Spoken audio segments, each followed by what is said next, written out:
Have you ever felt those chills creeping in right before a fever hits full force? That cold snap locking onto your body at the exact moment you're burning up on the inside? Most people treat that as a malfunction. You pop a pill, wait it out, get on with your day, and never once ask what's actually happening in there while the thermometer climbs. But what if I told you the thing you're rushing to shut off isn't a glitch in your body at all? It's one of the oldest, smartest weapons your body ever built. Subscribe before you keep watching, because what's coming next is going to change how you look at your next fever for good. Fever is so common we barely stop to think about it. You feel that uncomfortable heat, the hot forehead, the heavy limbs, and the first move is always the same. Open the medicine cabinet. This isn't new. For roughly a century now, cheap fever and pain relievers like aspirin and ibuprofen have been sitting in every pharmacy on the planet. Before that, for almost all of human history, nobody had that option.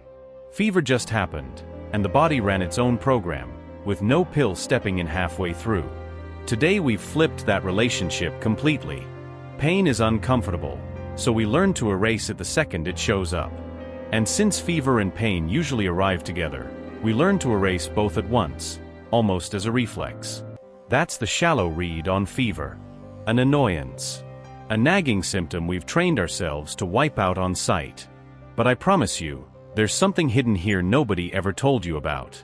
First, the trick itself. When bacteria or viruses break into your body, a family of substances called pyrogens jumps into action. The name literally means heat makers. They travel straight to your brain and mess with your internal thermostat, the structure that decides what your ideal temperature should be. Suddenly, that thermostat starts demanding more heat, and your body obeys instantly. First comes the shivering. Your muscles contract fast, generating heat in your body's core, almost like an engine being forced to start. At the same time, the blood vessels near your skin clamp shut, trapping that heat inside. That's why your skin feels cold while your insides are on fire. It's not luck. It's not chance. It's biological engineering. Second layer. Why this ever existed in the first place. Fever isn't some recent invention of evolution.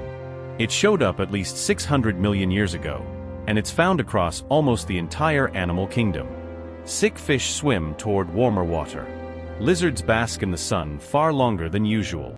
Bees heat the air inside an entire hive just to take down an intruder. Every species reaches for whatever tool it has to do the exact same thing. Push its own temperature up. And why does that even work? Because every form of life on this planet only survives inside a specific temperature window.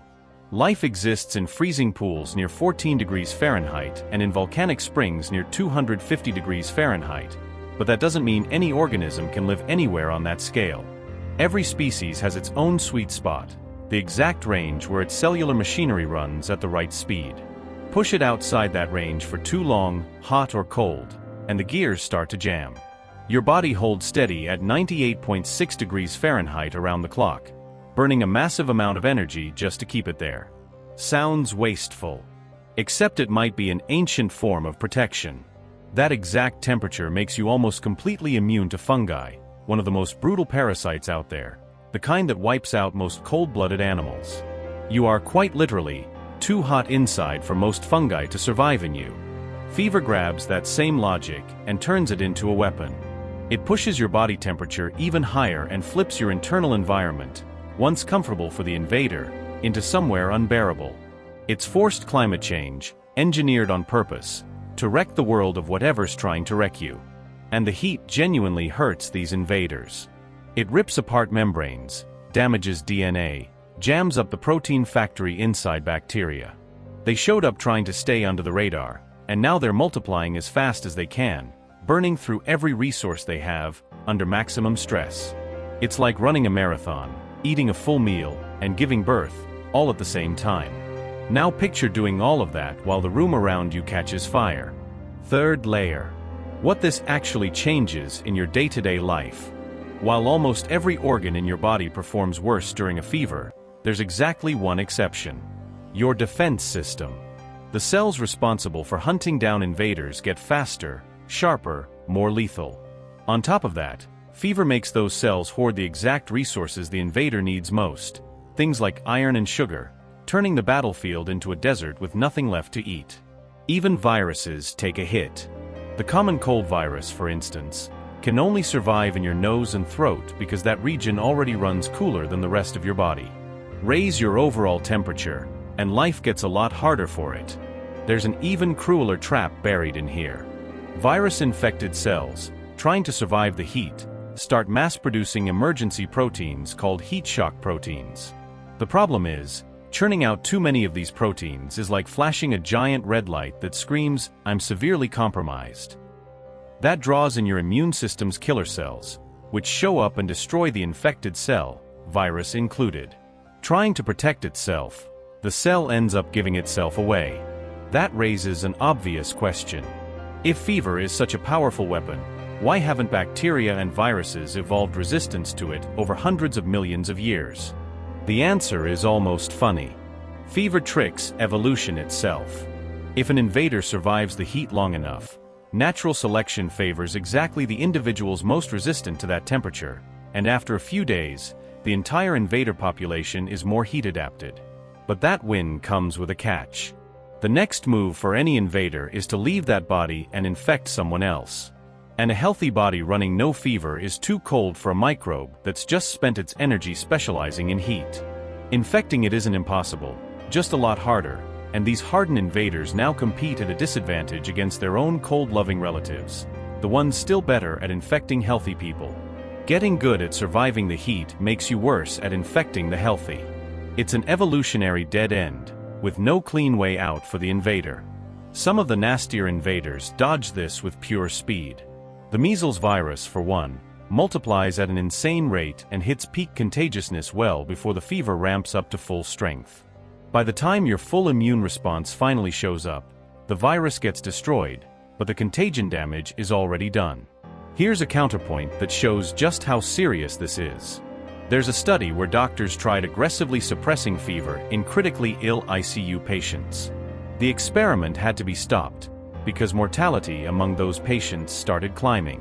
Cases like that suggest pretty strongly that a lot of people survive severe infections better because of the fever, not in spite of it.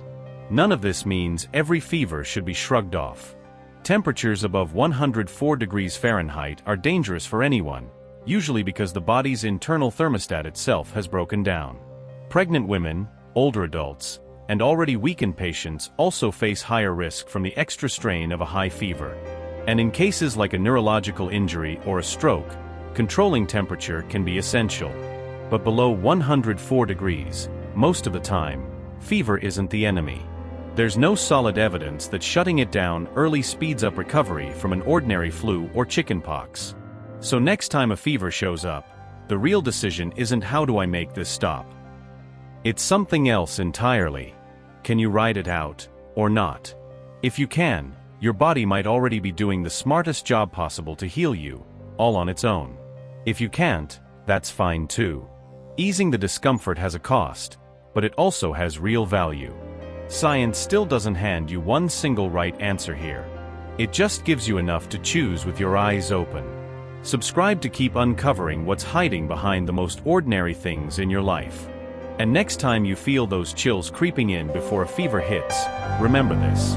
Your body isn't broken. It's at war, and it knows exactly what it's doing.